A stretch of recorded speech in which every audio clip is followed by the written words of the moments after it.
Welcome to another edition of the GSMC Wrestling Laureate Podcast with your boy E here, always with your wrestling facts, rumors, news all around the professional wrestling industry. I'm here. Hope you guys had an amazing week. Hope you guys are, current. I know it's Tuesday, and I know it might seem a little like a drag, and you're like, oh, just waiting for that Friday, but it's gonna come. Definitely, Friday always comes. It's inevitable. Kind of like Thanos is like, I'm inevitable. But a hardworking week comes with great satisfaction at the end of the week when you basically celebrate yourself during the weekend. You relax, have fun with the kids, barbecue, have a couple drinks, invite some people over. However you like to relax. Me, myself, I'm a huge extrovert. My wife, she's an introvert, and so it kind of meshes. We don't really mesh well in terms of like, I want to have a barbecue. She's like, why can't we just sit down and watch TV and hang out? I'm like, I mean, I guess, but obviously you do what you do the things you do for the people that you love. So it's basically the moral of the story. That was the end of the show, guys. Hope you have a good. I'm just kidding. Now, thank you for tuning in to the GSMC Wrestling Laureate Podcast, brought to you by the GSMC Sports Network. We have a great show for you guys today lined up. We have the Monday Night Raw review. We also have our WWE NXT preview. We're going to get into AEW and how the future looks pretty bright after AEW's Double or Nothing. We're going to dive into Becky Lynch contract talks. We're also going to end with, of course, always every Tuesday, we have our Tuesdays Today in Wrestling History. But before we move on, I want to remind you guys to use the tips and donations link at the gsmcpodcast.net. Shoot some questions, give a couple of chats, opinions. Give me your predictions. Give me some things that you guys want to know about wrestling. Give me a shout out wherever you're from. If you're like from the LA area or Southern California, like I am, or maybe you're listening in Connecticut or something, or maybe you are in England or something. That would be so freaking cool. That'd be awesome. But guys, use the tips and donations link. It really does help the show, guys. A little peace, love, and positivity here at the GSMC Sports Network is definitely what it's all about. A kind, generous act. Ultimately, it'll follow another generous act. Be kind to one another. Be kind to me. Talk to me. Tell me I suck. I'm just kidding. No, don't do that. I'm just kidding. If you want to, you can. I can take it. I can take it. No, I'm just kidding. I'm just bursting out in tears just thinking about it. Just kidding. Once again, just put your questions up on top of the list so I can see we can talk about wrestling. It really does help the show, guys. So please remember to hit up that GSMC podcast.net with your, wrestling, stuff and or whatnot. So let's go ahead and dive deep into WWE Monday Night Raw. Overall, I feel like it was a pretty good Monday Night Raw. Of course, having it happen after the WWE King and Queen of the Ring in Jeddah, Saudi Arabia. So let's talk about it. Let's talk about it. So first, of course, you saw Gunther come out and he talks about, the championship title match at SummerSlam. Absolutely. Okay, first and foremost, I absolutely love that Triple H kind of made this thing how the King and Queen of the Ring, we will get a title match at SummerSlam or at a pay-per-view. But ultimately, I feel like I don't want to say it kind of overshadows the fact that Gunther is the new WWE King of the Ring. I'm not trying to kind of say that. But it kind of seemed like, of course, he was honored, and of course, he's the ring general now. He's the king, and ultimately, it earned him a title shot. Like, you know what I mean? Like, if you become a champion, if you win the King of the Ring, you can, cash that in, eventually be, world champion. So it's like kind of like a double whammy, double the accolades, double the accomplishments, which is pretty great. Which is pretty great. But I don't know. I kind of got like a little like, kind of got like the vibe that like Gunther was mostly talking about the title match more instead of although his match with Randy Orton was kind of controversial. Randy's left shoulder was not down clearly, but they said they made a ruling and there's no going back. So that ends that. So I guess as wrestling fans, we're just really plaster on a fake smile and just be happy. Be happy we have a WWE King in the Ring in Gunther. So he kind of mentioned some pretty key things that I kind of wanted to talk to you guys about.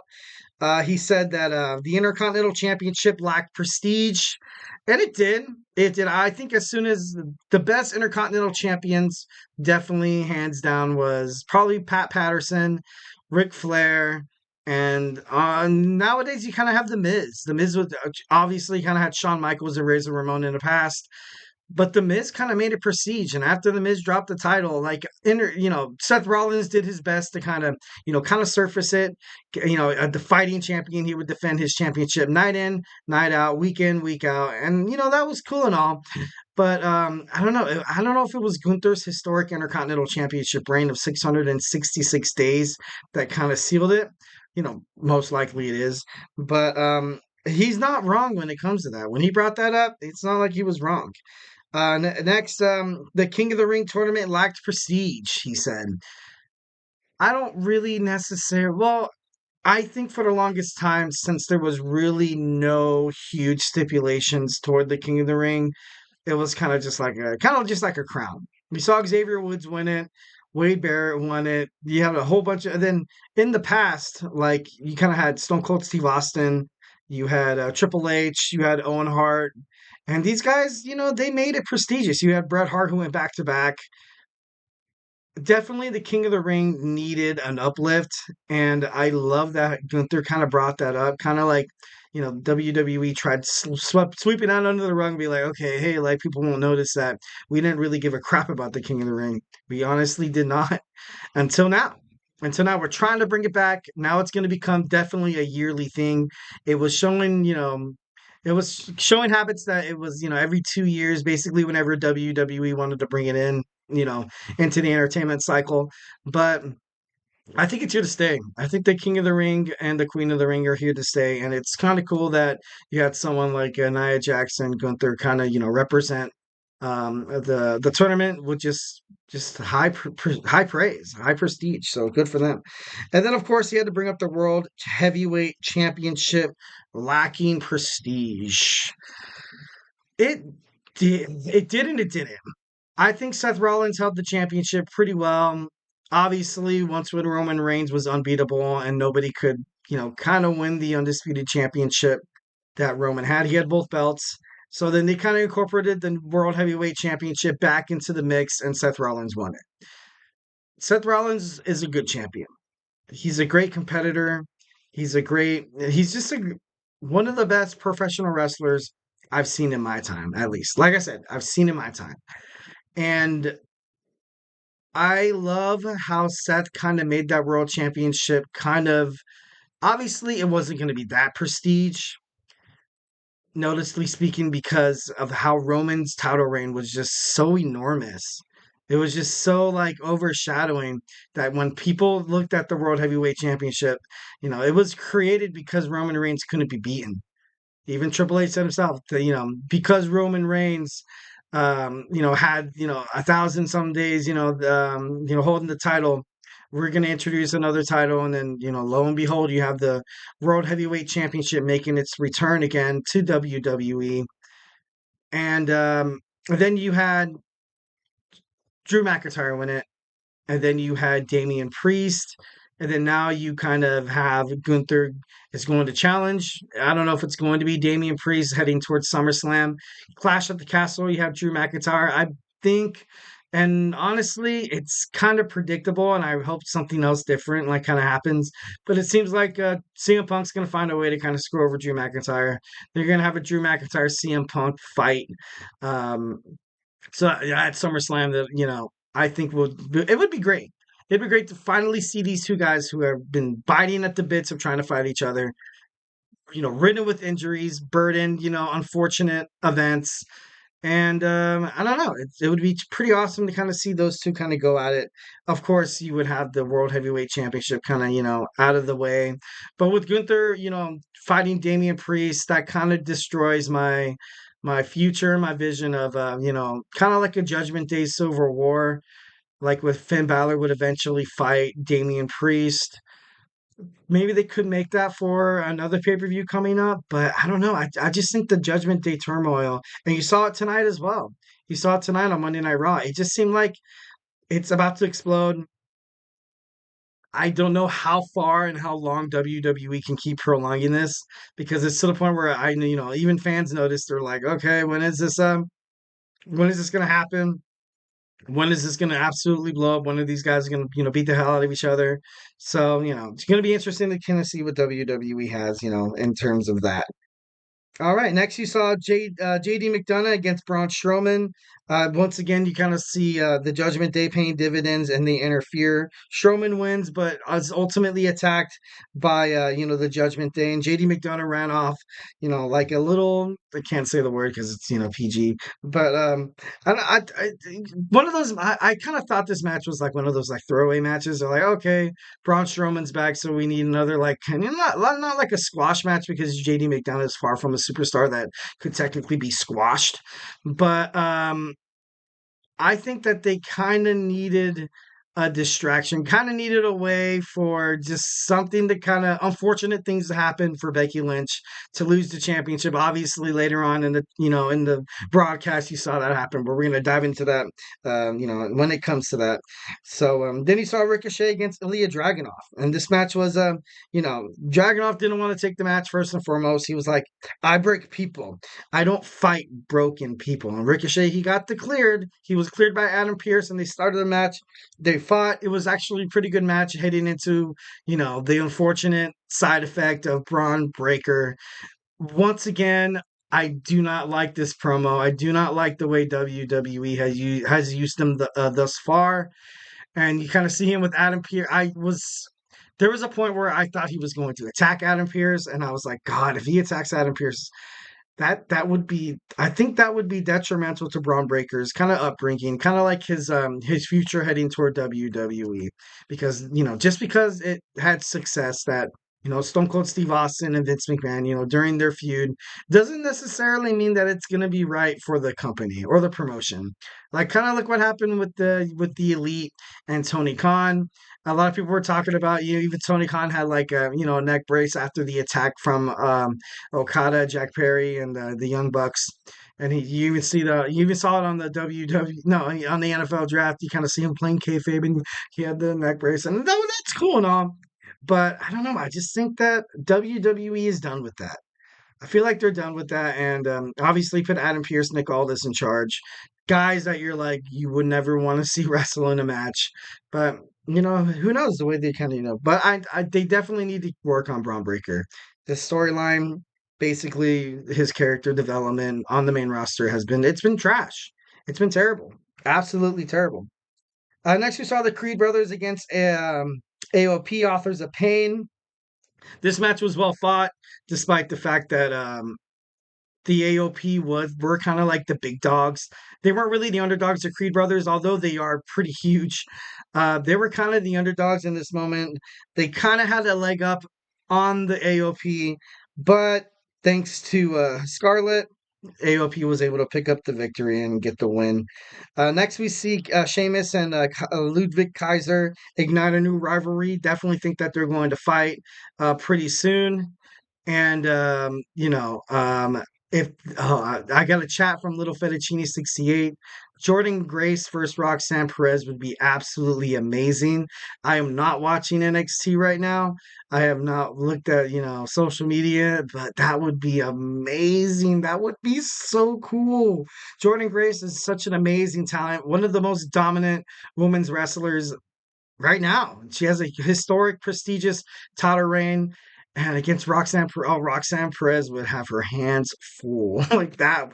That would be crazy, but that would be a match that I would love to see. But it would be interesting to kind of see that, kind of like that Forbidden Door thing happening, because I know Natalia took the Twitter/X and wanted to ultimately wanted to open that Forbidden Door, and my bad, spoiler alert. Oh my god, so did it actually happen? No way. I can't wait to see that. No, don't worry about, spoiling. No, this is a wrestling podcast. I don't mind the spoiler alert. I think that's totally badass. My mind's going 100 miles an hour right now. All I can think about is NXT. Oh my god, that's crazy. Wow. Jordan Grace against Roxanne. That's unbelievable. Oh man. So okay, sorry, got to stay focused. We'll still talk about Monday Night Raw. So next we saw Lyra Valkyria and Becky, basically Becky giving her the, since Lyra Valkyria lost the finals in the WWE Queen of the Ring, she ultimately, like, she just felt sad. She just felt upset. And Lyra Valkyria, she's been amazing ever since she was drafted to Monday Night Raw. And Becky Lynch was like, hey, hold on, you got this. You have a bright future in the WWE. And there's no doubt in my mind that Lyra Valkyria will be one of the best superstars that's ever made it to the WWE main card from NXT. So definitely think that's going to be awesome. Next, we saw Carlito against Rey Mysterio. I like, what's Carlito's deal? Like, I wonder what WWE is planning to do with him. I kind of had the speculation that, okay, like, let's just pretend like he actually makes it into the Judgment Day. Like, he's not better than Finn. Honestly, I don't think he's better than JD. And honestly, I don't think he's better than, Dirty Dominik Mysterio, which is kind of sad, but I don't know. Rey Mysterio picked up the victory, which I kind of, thought. It was absolutely BS. It was bad for the Judgment Day. Damian Priest was not happy. Damian Priest had to get involved with the LWO being attacked by the Judgment Day, maybe kind of igniting a new, rivalry to kind of keep a distraction. Kind of that could possibly be kind of like a nice little distraction of people who are expecting Finn Balor and Damian Priest to fight for the WWF World Heavyweight Championship, causing the demise of the Judgment Day. The Judgment Day's been, live, proud, and in charge for about 2.5 years now, going on 3. So they had their run. They had their run. They've had their success. And honestly, I think it's kind of over right now. It's over. Like, I hate to be the bearer of bad news, but I'm your wrestling honesty broker here at the GSMC Wrestling Laureate Podcast. So yeah, deal with it. I'm just kidding. Next, we have Bronson Reed against Otis. Chad Gable once again screws Otis over. Otis was in charge in this matchup. He was in charge in a couple of matchups, but Chad Gable, like, he has to let Otis be Otis. He does, like, he's trying to make Otis become someone else. And even, like, if it's a personal relationship, a friendly relationship, or an intimate relationship, if you try to cause your other partner that you want to try to make something work with, if you try to force them to kind of be someone that they do not want to be, it's ultimately going to end up in turmoil. It's not going to end good. It's not going to end well, because essentially you're kind of hoping and praying on this person of changing into someone that you want them to be, them having, like, the inner conflictions that you see Otis having week after week on Monday Night Raw, also on WWE King and Queen of the Ring, where he was forcing him to strike Sami Zayn. Sami Zayn ducked out of the way, and he accidentally hit Chad Gable inadvertently. But I don't know. I just think I think this storyline is going to blow up. Like I said before, I don't think Otis is going to turn his back on Chad until it's like a huge, like, kind of big thing about it. But let's just kind of move on. We had Zoe Stark and Shayna Baszler being confronted by Sonya Deville, recently coming back to the WWE. Sonya Deville, I feel like she kind of wants to take the place of Shayna Baszler, but I could be wrong as well. Shayna Baszler is doing her thing in NXT. She has an NXT Underground match against Lola Vice happening on at Battleground in the UFC APAC Center, so it's going to be interesting to kind of see that. And then Becky Lynch, Liv Morgan, steel cage. I love the idea of a steel cage match, but I kind of knew that once again Liv Morgan was gonna kind of find a way. Like I said, all power to her, classic heel. Her cues in the ring and her performances. She didn't really botch any moves there, so I don't know. I saw her kind of picking up the pace a little bit, because during her match at WWE King and Queen of the Ring in Jeddah, Saudi Arabia, I kind of noticed Becky Lynch was kind of like, when she was ready to fight, when she was ready to fight Liv, and she was, going up to her, be like, all right, like, what's your next move? You know what I mean? Like, so, like, I felt like she was kind of going slow. I felt like she was kind of waiting for, kind of Liv to kind of pick up on these, like, come on, girl, come on, this is day one-ish kind of stuff, like right here. So I think Liv Morgan is slowly but surely getting better. But Liv Morgan ultimately retains. The Judgment Day ridiculed Dominic for getting involved, said he was stupid. Be like, what he did? This is your burden. And then Finn Balor and Carlito left him basically to fend for himself. Then you saw Braun Strowman chasing JD McDonough, throwing Dominic Mysterio into the cage where Becky was trying to get out, and probably the worst way possible to lose the WWE Women's World Heavyweight Championship. Or, she didn't lose it. She lost her rematch. But still, I thought the ending was bad. The idea overall was pretty great. After the end, you saw the kiss that was heard all around the world. Liv Morgan kissed Dominik Mysterio. Mysterio seemed like he was a little, disingenuous about it. Seemed like he wasn't really expecting it or didn't really want it. But honestly, I don't know what's happening between Dominik Mysterio and Liv Morgan. I think a lot's gonna unfold heading forward, and I personally can't wait to see that finally, kind of surface because now he's helped Liv Morgan twice. Win the WWE Women's World Heavyweight Championship and also retain it. So yeah. Next, we're going to get into our WWE NXT preview. We have a lot's happening. We have you have Battleground coming up right around the corner. So hey, don't go anywhere. I feel like I'm losing my mind. Is everybody in the world blind? Please, Lord, give me a sign, a sign. I feel like I'm losing my mind. Is everybody in the world blind? Please, Lord, give me a sign, a sign. I wanna be the greatest. Everybody on the fake shit. I look around and feel like everybody is the fakest. I make this every day and I'm impatient, hoping one day I blow up from the basement. Statement, the top is so vacant. I don't hear shit that I think is amazing. Waiting for my day when I'm playing sold out shows for 1,000 faces. Hey, give me that crown, get in my way and to be put down. It ain't your place, all this my town. If I want that shit, then I'll get it right now. I'm losing it, the noose it fits. I'm losing shit, a stupid myth. You choose to live or choose to dip. You choose to fight or lose your grip and lose a gift. I feel like I'm losing my mind. Is everybody in the world blind? Please, Lord, give me a sign, a sign. I feel like I'm losing my mind. Is everybody in the world blind?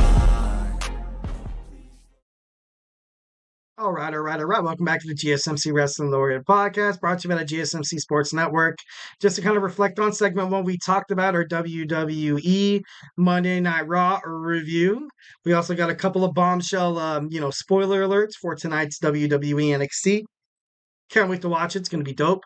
But before we move on any further, I want to remind you guys to always use the tips and donations link at the GSMCpodcast.net. Shoot me your questions. Shoot me some statements. Let's just talk wrestling 1,010% all the time. Love seeing you guys, chatting. Definitely makes the podcast a hell of a lot better with you guys, here watching and, kind of contributing because, like this, it's a podcast, it's a show, but ultimately I kind of want this to be like a nice little ongoing conversation. It's kind of cool. I love to be schooled. I'm not. I love criticism. I kind of approach certain aspects of my life. I'm like, hey, what can they teach me? Like, you know what I mean. So remember to use the GSMCpodcast.net with your questions. This really helps the show, guys. Leave a positive review here at the GSMC Sports Network. We love peace, love, and positivity. And again, the link is at the GSMC podcast.net. So let's jump into our WWE NXT preview. I got another chat from Little Fettuccine 68 is I would love to see Randy and Gunther rematch this Friday night since Randy's shoulders were not down. And you're right. They were never down. Like, I don't know. I knew kind of Gunther was going to get the nod to be the new King of the Ring. I just, the way they kind of did it, I loved how when he fought Randy Orton, it showed like kind of like a vulnerability of Gunther. It showed that like, yeah, yes, this man could be beaten. Yes, this man does have weaknesses. And just the way it kind of all happened, I kind of wrote some notes down in the way I remember seeing it. I watched it, I watched it live, and the moment that match ended, I kind of, I looked over at my wife and I was like, that was it's kind of trash. You had that build up, that awesome build up that ultimately ended kind of harshly. So, yeah, let's get into our WWE NXT preview. We have NXT champion Trick Williams will team up with the up-and-comer Javon Evans to battle Gallus. Gallus, ever since they made their debut, well, not debut, ever since they returned to WWE NXT, it's been absolutely chaos, man. They are leaving their mark everywhere on the NXT roster. They're fighting everybody, dude. Like, it's crazy. Well, the total total heels. I love that. Definitely. Like I see Javon Evans absolutely becoming more a part of the WWE NXT developmental system. I would love to kind of see him and Trick Williams fight for the WWE NXT World Championship. You kind of still have that match with Noam Dar approaching that battleground, but it's going to be interesting. It's going to be interesting to kind of see because Javon Evans has probably been more impressive than I've ever seen anybody, more than Noam Dar. And I'm gonna say that. And I do love Noam Dar. Obviously he's a small dude. I'm a small dude. He's a wrestler trying to fight these behemoths, these physical specimens, and he's putting up a fight. He's able to, night in, night out, put on, pretty awesome, like just matches that kind of just sucks you in, and you're like, man, holy crap, Noam Dar's the real deal, yo, like this guy. So I, gotta pay respects. Gotta pay respects. So, ever since they returned to NXT, Joe Coffey, Mark Coffey, and Wolfgang have terrorized the NXT locker room. Of course, you kind of see that, and then of course, in the NXT North American Championship picture as well. So Gallus is, they've done a great job. As soon as the WWE NXT draft, no WWE draft kind of took place, you saw a couple superstars like, like Lyra Valkyria. You saw Blair Davenport, you saw Dijak, you saw Carmelo Hayes, Baron Corbin, Braun Breaker, and you're like, oh, it's going to be interesting to see how NXT kind of bounces back. And Gallus did that. That's one of the best things that one of the huge compliments that I have to give toward NXT, Shawn Michaels, and, during his, his tenure as the WWE NXT, kind of like a CEO, like, you know what I mean? I feel like him and Triple H are kind of running it, in the back with, good team, good chemistry. D Generation X produces WWE NXT. I think that's pretty badass. I thought that's, I love DX, love DX. So next we have rapper Sexy Red comes to NXT. One of music's biggest stars is coming to NXT. Sexy Red makes her WWE, her way to the WWE performance. I guess she's been a huge WWE fan. I've never really, and this could be bad because I don't really focus on pop culture, so to speak. Like, I don't know, I'm probably going to get scrutiny about this, but I never really knew who Taylor Swift was until she started dating Travis Kelce. And I know, if you're a Swiftie out there, you're like, how dare you? No, but like, I didn't like, of course, I knew, I knew that she was a country singer. And one of those things where like you hear her on the radio be like, oh, that was a song by Taylor Swift, Love Story.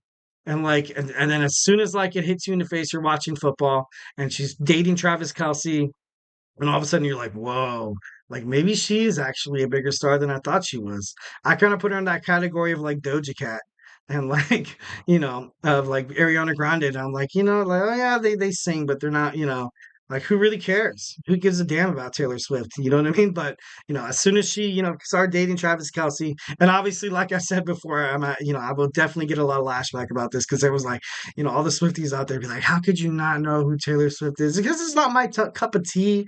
I don't really kind of listen to that type of music. For me, I know, I listen to a lot of oldies. Definitely love oldies. Definitely love like a lot of 80s, 90s kind of rock. My playlist features songs like, the Beatles, also freaking Sledgehammer by Peter Gabriel. Sledgehammer. And I don't know. I'm an old soul. I'm an old soul. So let's move on. Like I said, she was a lifelong WWE fan and she posted her love for NXT, including the NXT champion Trick Williams. Ooh. So she's going to be live tonight. I guess I can't wait to see what they decide to do with her character, so to speak. So we find out who NXT Women's Champion Roxanne Perez's battleground opponent will be. Should be interesting to kind of find out. My man, Little Fenechidi 68 said it's Jordan Grace. Yeah, I'm not doubting you, my man. I can't wait to watch and to see it for myself. And if it's true, Jordan Grace is going to be a huge superstar. She's going to be probably one of the biggest free agents picked up by WWE. I know there was a lot of speculations that said after AEW's Double or Nothing, there was kind of people saying that it's just a matter of time until Stephanie McMahon or Nick Khan, try to find a way to kind of merge with AEW, which wouldn't be which wouldn't be bad, because sometimes you have partnerships like AEW does with Impact TNA Wrestling. is they have, little stints here and there. You saw Jordan Grace at the WWE Women's Royal Rumble this year. It's honestly, I love kind of the how WWE is kind of rolling here. Post the Vince McMahon era so far has been one of the best. One of the best. Like obviously, I love the Attitude Era, love the ruthless aggression era. There's a little time and stint where you kind of had, weird storylines and weird character developments and stuff like that. But I think ultimately WWE is doing it right. If you have to kind of try to insert yourself into the professional wrestling world, that doesn't involve WWE, because that's something WWE has done for such a long time. You kind of alienate yourself. You kind of leave yourself on this own little branch and, oh yeah, that's cool. Like, love WWE, you're doing it on your own. That's cool and all. But what about the fans? What about the fans who love Ring of Honor? What about the fans who love TNA Impact Wrestling, New Japan Professional Wrestling, the National Wrestling Alliance? Like, I've always kind of, condoned, I've always kind of advocated for the idea of, wrestling kind of being on one big broader spectrum. Why do we have to choose either or product? Obviously, there's a whole lot of talent, so you got to split them into shows, and kind of merging as one would kind of make no sense, because be like, oh, which title means more? The AEW World Heavyweight Championship, the WWE Championship, the World Heavyweight Championship, the Impact Wrestling Heavyweight Champion? Like, like it, you keep these shows. You got to keep these old, they're separate entities, to kind of, for the business to kind of make sense. So, but it's going to be interesting to kind of see what happens with that. Next, we saw Kaylani Jordan. She's going to tangle with Ren Sinclair in the NXT qualifying match. Of course, you've seen the Sol Ruka, Last Legend, and Jada Parker and Fallon Henry qualified. We need 2 more spots, and they will be determined tonight for that 6-pack ladder match to determine who will be the inaugural WWE Women's NXT North American Champion.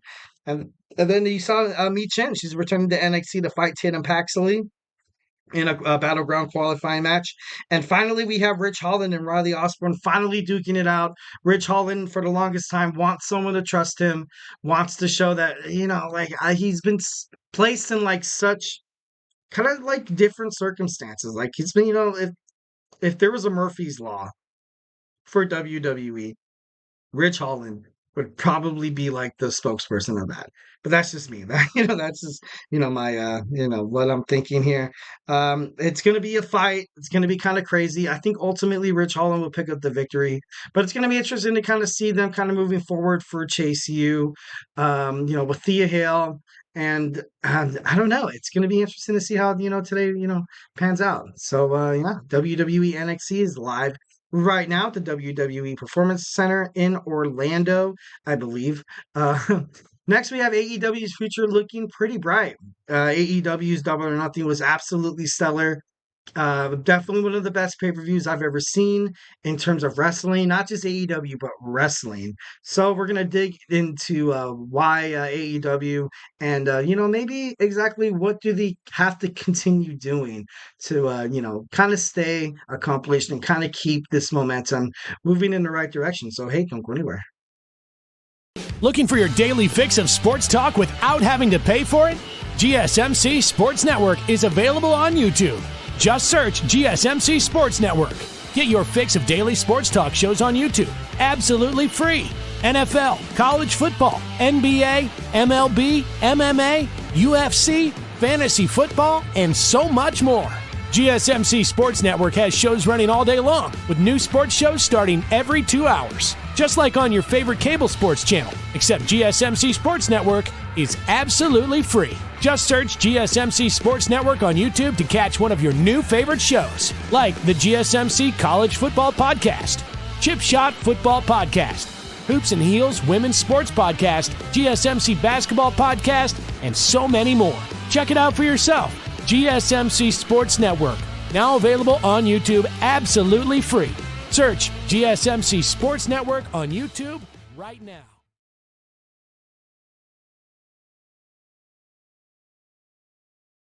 All right, all right, all right. Welcome back to the GSMC Wrestling Laureate Podcast, brought to you by the GSMC Sports Network. Just kind of reflect on what we talked about real quick. We talked about our Monday Night Raw review. We also talked about our WWE NXT preview. And we're going to move on to our third segment. We're going to talk about how AEW is future. It's looking pretty bright. But before we move on, I want to remind you guys to use the tips and donations link at the GSMCpodcast.net to give me, some of the chats. Give me some of your guys' spicy takes. I absolutely love, talking with you guys, about stuff like this. So let's talk about AEW. Future is absolutely looking better. And I agree 110%.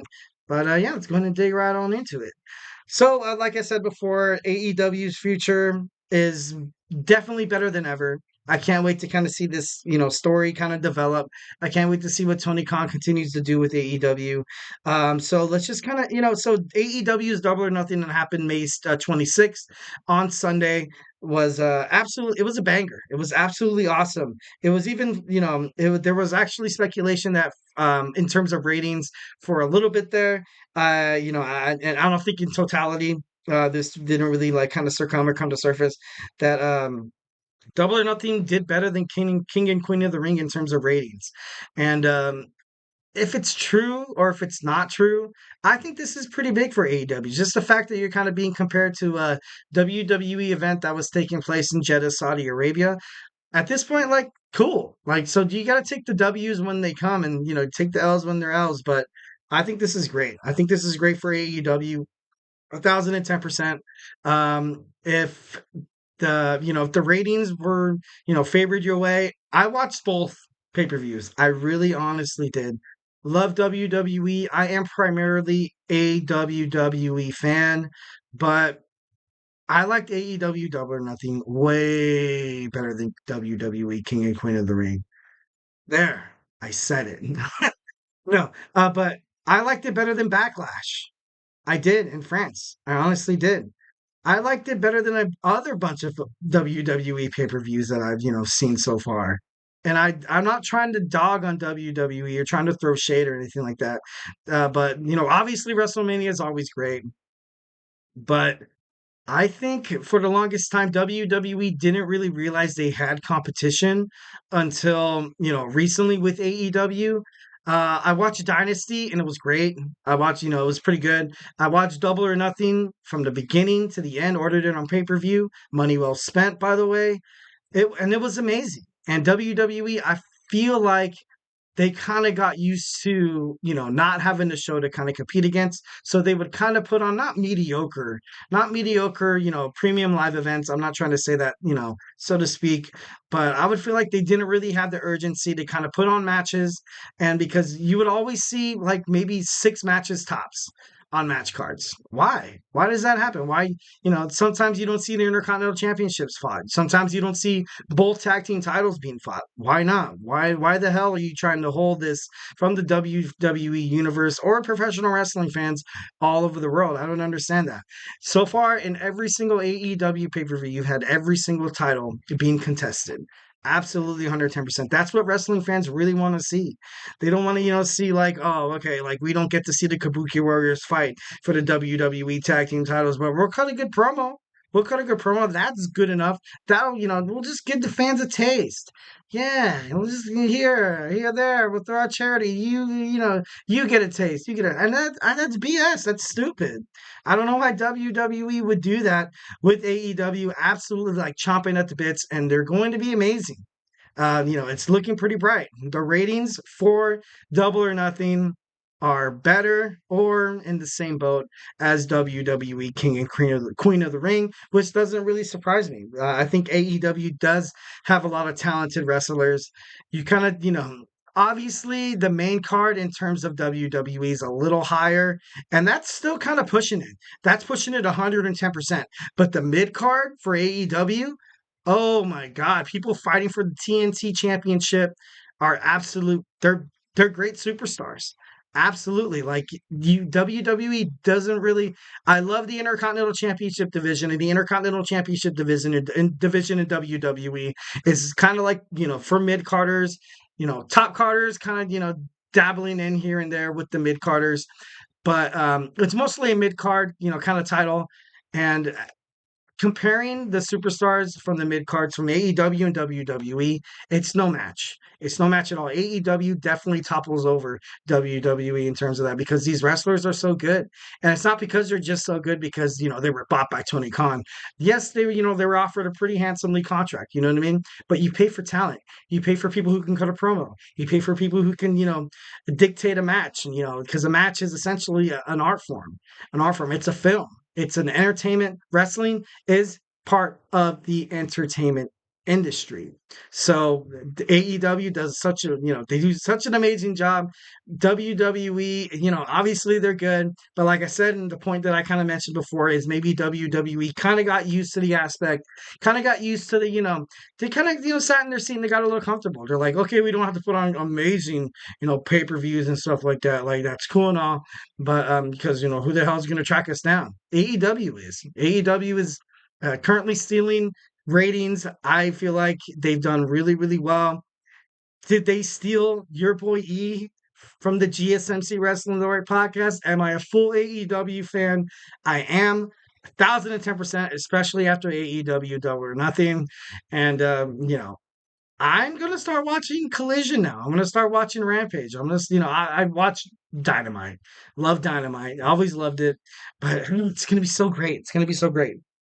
Next, we have, we saw MJF reignite the AEW universe and the locker room. MJF, the moment I heard his music, the moment he came out to confront Adam Cole, I knew I was like, oh, this is going to go down tonight. And it did. MJF came out. He said what he said. He even brought up, something about New Japan or a Vince McMahon. Like, he's just like, MJF is definitely one of the best wrestling personas of all time. Kind of reminds me of like a modern day kind of CM Punk, but I don't know. He's just so passionate. He's just so passionate. The moment he started speaking, I was looking at the screen. I was mesmerized. I feel like I was watching somebody preach to me. And I was like, dude, yeah, you're right, and stuff like that. So MJF returning to AEW is huge. Absolutely great for the brand. Can't wait to see that, kind of unfold. And I watched the press conference after AEW's Double or Nothing. And something that I kind of have to give credit to, and something that wrestling fans should honestly kind of realize, that Tony Khan is a way better boss than Vince McMahon ever was. He's, if it's better boss than Eric Bischoff, but I don't know if better than Paul Levesque, because Paul Levesque, looks like he's back there talking to superstars, talking to creatives, and I would say Paul Levesque, at the respect that he has, I feel like he's kind of met his match with Tony Khan. Tony Khan, I've kind of noticed this.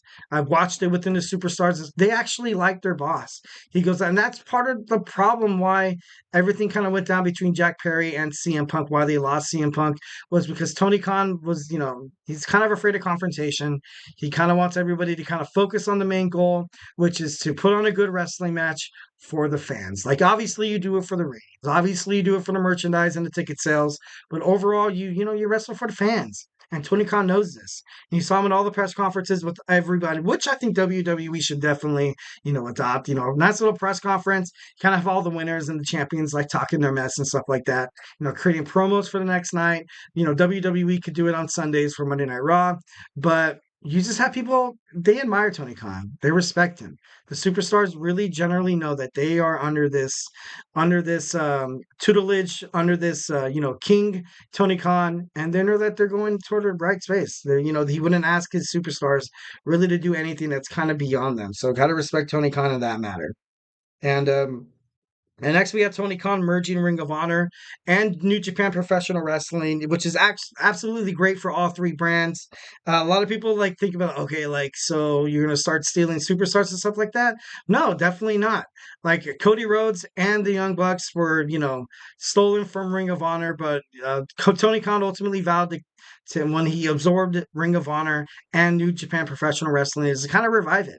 If he's no Vince McMahon, and kind of like what Vince did with WCW and ECW, is you want these wrestling promotions to realize that you're the man, you're the crap, you're the boss. WWE towers over you, and I want to show you that.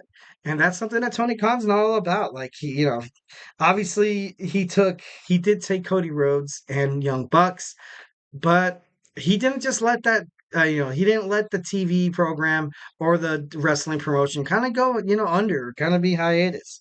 They outbid WWE for the purchase of Ring of Honor in terms of their video library, which is great because I feel like if WWE would have took it, it kind of would have been just like not really as advertised or not really like a huge bang, like as if Tony Khan was going to do it. So I definitely love that Tony Khan is the new head of Ring of Honor, New Japan Professional Wrestling. Sometimes they have certain deals with TNA Wrestling that it's just a matter of time. It's just a matter of time. And Tony Khan is not taking advantage of these promos. No, no, no, he's not. He's doing his best to reignite them. He's doing his best to kind of, split superstars. We have a lot of talent on the AEW roster that would do wonders, that would do absolute wonders in New Japan Professional Wrestling and Ring of Honor. So, definitely got to respect Tony Khan, throw some respect toward that. And also, he's had the HBO streaming services coming up.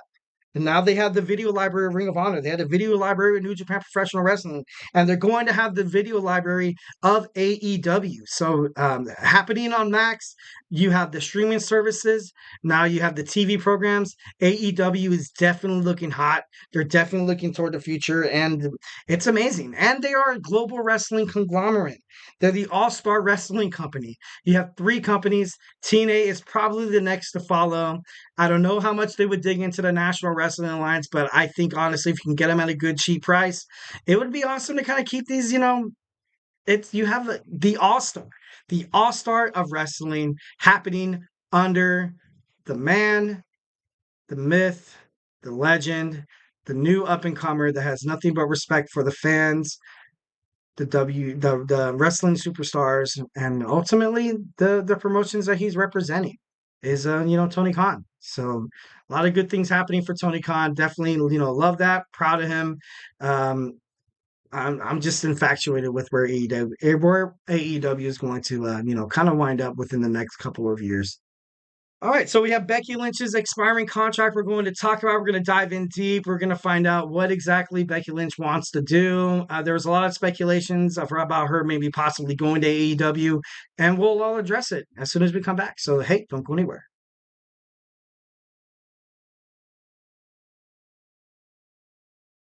For the best and latest podcasts available anywhere, go to the podcast app on your cell phone and type in GSMC. To access free content-rich podcasts on health and wellness, book reviews, sports, entertainment, relationships, social media, movies, technology, finance, and even weird news. Subscribe and download the GSMC Podcast Network's family of shows, available everywhere podcasts are found.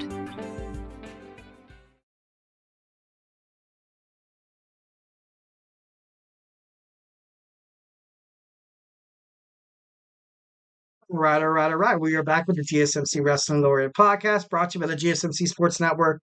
Just kind of reflect on what we talked about. Our segment 1, we talked about our WWE Monday Night Raw review. We talked about our WWE NXT preview.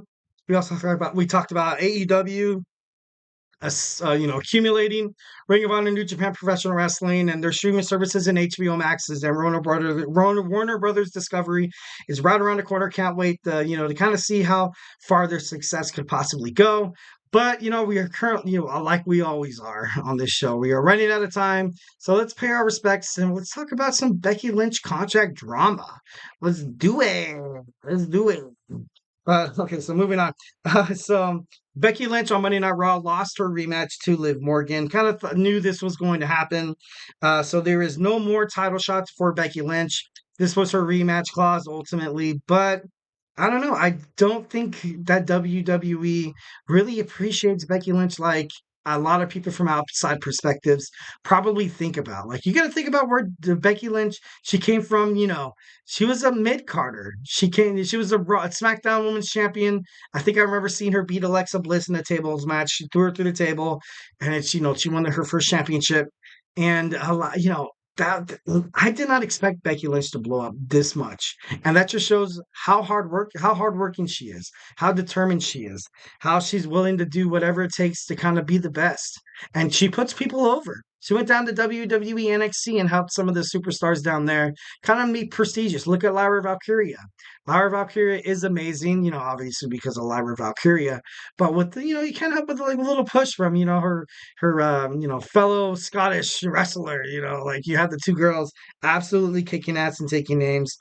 And her contract has not been renewed from WWE. She's taking a hiatus from wrestling, which, kind of makes sense. If you're kicking ass and doing whatever you can to kind of help the promotion, you deserve some time off. Take some time off with Seth, reevaluate what you want to do. It's been told that she doesn't want any contract negotiations until she plans on returning to the ring. So she's, her contract is going to end, as of, I think it's tomorrow, and it could possibly because she could be fed up with her WWE bookings, constant travel, the grind. She could be frustrated with, maybe not being offered a contract sooner. She's the best in-ring women's competitor, and she's right now she's saying that she will not join AEW imminently, and I believe that. I believe that 110%. This could possibly be maybe, bringing up like kind of like a bidding war. But I think Tony Khan is too smart to know that Becky Lynch would never leave the WWE. Like, why would you leave the WWE? My prediction is honestly two things. Is the bidding war that really isn't going to work. And then, or you have Triple H. You have Triple H kind of saw how Tony Khan offered Mercedes Moné the biggest contract in the world of women's professional wrestling. And honestly, I think this is just kind of building up speculation, building up anticipation that people are constantly thinking, oh, Becky Lynch is going to leave the WWE. She's going to AEW, man. She's going, this and that. And the other. So, you have people constantly throwing in opinions, perspectives, and, their views on it. But in reality, Triple H is just bringing everybody in. He's bringing everybody in to get the attention on Becky Lynch because he wants to offer Becky Lynch the biggest contract in women's wrestling that's ever happened in the world, that will ever happen in the world. And that's something that Becky Lynch deserves. And there's no doubt in my mind that Triple H is going to give her the contract that she wants, the contract that she definitely deserves. So I don't think she's going anywhere. She's a 7-time women's title holder, SmackDown, Raw, she's a Royal Rumble winner. She's, I don't like to kind of compare this, but, she's with Seth Rollins. Seth Rollins has been Triple H's guy for the longest time, kind of like his, his protege. Triple H wants Seth Rollins to kind of ultimately take the crown of Triple H, be that forever, kind of be that heel that people love and that babyface that people love as well, but they can't hate at the same time as well. So Becky Lynch, in my opinion, I don't feel like she's going absolutely anywhere. There could be, she could be trying to start a bidding war between AEW. I doubt Becky Lynch will end up All Elite, but, crazier stuff has happened. Like you do have, superstars that I never thought would have went to AEW. You have Jon Moxley. He's part of the Shield. He knows, Seth Rollins. You know what I mean? You have Mercedes Moné. Her and Becky Lynch actually do have a nice relationship outside of, kayfabe and everything like that. They were part of the Four Horsemen. You have, just Tony Khan can be pretty persuasive. Tony Khan, he's a great guy. But ultimately, I don't think he's going to be able to persuade Becky Lynch to turn her back on WWE. So I don't really see that kind of happening. Doubt, Becky Lynch will ever go to AEW, eventually. But, like I said before, it could be like the shock of the century, but hey, who knows? So, hey guys, don't go anywhere. We're going to cap this off with Tuesdays Today in Wrestling. Got a couple of things that happened in wrestling today. Actually, ironically enough, today is Seth Rollins' birthday. So hit up Twitter, hit up Facebook, hit up Instagram on, at Seth Rollins. Be like, hey, yo, happy birthday. The guy from the GSMC Wrestling Laureate Podcast said, it's your birthday. So, yeah, he was born in 1986. Can't believe it. Can't believe it. So, hey guys, don't go anywhere. We're going to dive deep into this today in wrestling history.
we are back with the GSMC Wrestling Laureate Podcast, brought to you by the GSMC Sports Network.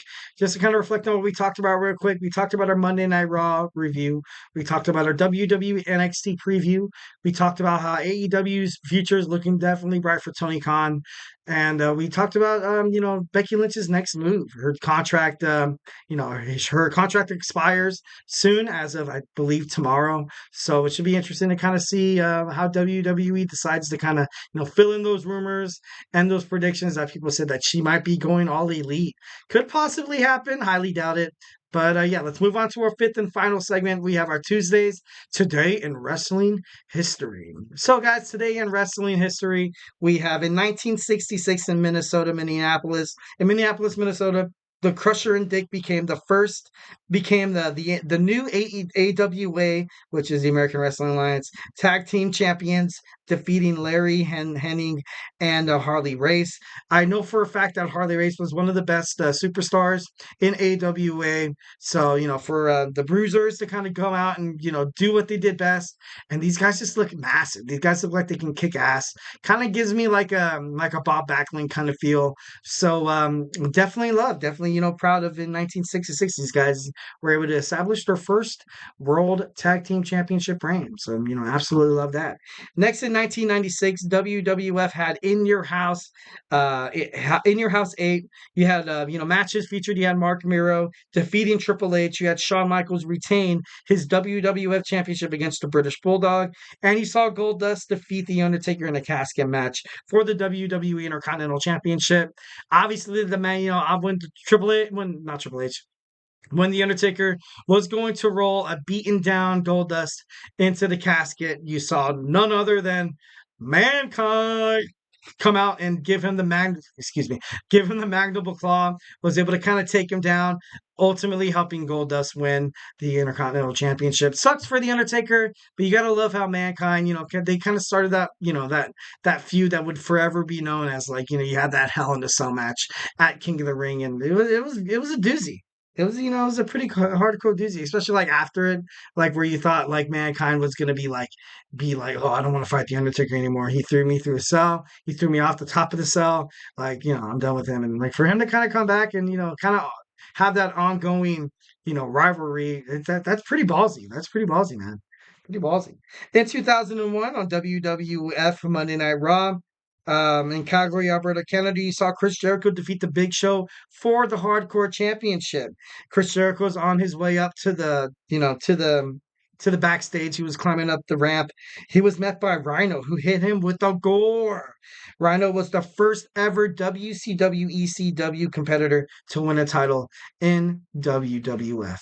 So, definitely throwing, some, appreciation toward Rhino, but it is also the Hardcore Championship, which is, a championship's a championship, dog. I don't care what you have to say about it. It's not like it's not like Vince McMahon was backstage and was like, you know what, we got to throw these guys a bone so we stop getting scrutinized by the media saying that we treat these WCW, ECW guys like crap. That's probably what happened. That's probably, exactly what happened. Happy for Rhino. That's pretty effing cool in my book. So in 2017, Day 2 of Progress, Chapter 49, Super Strong 16 tournament was held in London, England. We had Toni Storm defeated Jeannie and Laura Di Matteo to win the Progress Women's Strong Championship, which is pretty cool. Like, this just shows how dominant, Toni Storm has been in AEW. She obviously has accolades all over the globe in, different wrestling stories, different wrestling promotions. So, gotta appreciate that strong style. Toni Storm is definitely, she has a bright future ahead of her. One of those superstars that WWE definitely dropped the ball 110%. So, she's not going anywhere. I feel like it's going to take somebody big for her to drop that AEW World Women's Championship. But, hey, that's just me. So, hey guys, hope you guys liked the show today. Remember, I go live Monday through Friday, 8 p.m. Pacific time, 11 p.m. Eastern time. Promise if you're on the East Coast and you're watching this, I promise it's worth it. Definitely love talking wrestling with you guys. Going to give you guys all the facts, all the analysis that I pick up from, studying and researching wrestling every single day, watching wrestling, of course. Love wrestling. Can't wait to watch WWE NXT. Can't wait to find out if Little Fettuccine 68 is speaking the truth about Jordan Grace becoming Roxanne Perez's new competitor for the WWE NXT Women's World Championship. So can't wait to see that. Thank you for tuning in to the GSMC Wrestling Laureate Podcast, brought to you by the GSMC Sports Network. Your support means a lot to us, so please remember to Superman punch that like and subscribe button to the show. Also follow us on Facebook, Twitter /X, TikTok, and Instagram for more content and updates. And just support us, guys. Here at the GSMC Sports Network, we love peace, love, and positivity all the way, baby, 100%. Like I always say before, if I haven't made you a wrestling fan by now, we have shows like the Andrew Tate Show. You have, From the Book Review Podcast, Sarah, her and Andrew Tate absolutely killing it.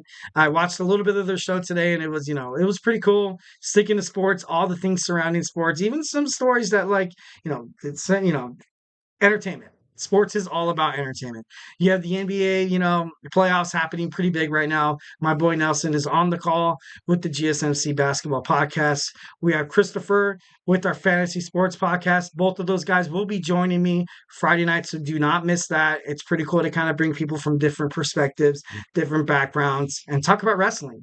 So definitely. And we also have the Chip Shot Podcast with Manny, football with Kenneth, football. Something about the NFL that they do really, really well is that even when they are not in season, every single time they drop a bombshell story, it's absolutely prominent in terms of news. And you can always count on Kenneth and Manny to kind of bring you those headlines. So why pay a fortune for ESPN and also Fox Sports, subscriptions? The GSMC Sports Network is absolutely free here on YouTube, so don't be shy of joining our bloodline of, podcasters. We love our audience, definitely love and respect your guys' opinions. Let's talk sports. We're all connected through sports. So let's just love sports together. Let's love one another, be kind to one another, be generous. One act of generosity could do wonders just in the world of life, guys. So, hey, you heard it from your boy, GSMC Wrestling Laureate Podcast guy, your boy E here on the mic, always Monday through Friday, at 8 p.m. So, honestly, guys, thank you guys so much for, tuning into my podcast. We did a phenomenal job today. Love you guys, but definitely want to be here without you guys. Appreciate you throwing respect. Throwing respect at my GSMC Wrestling Laureates. That's what I call my fans.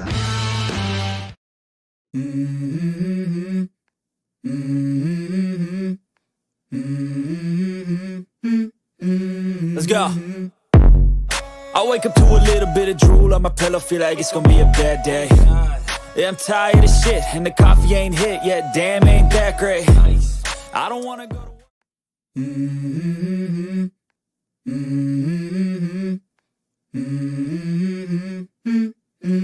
Let's go.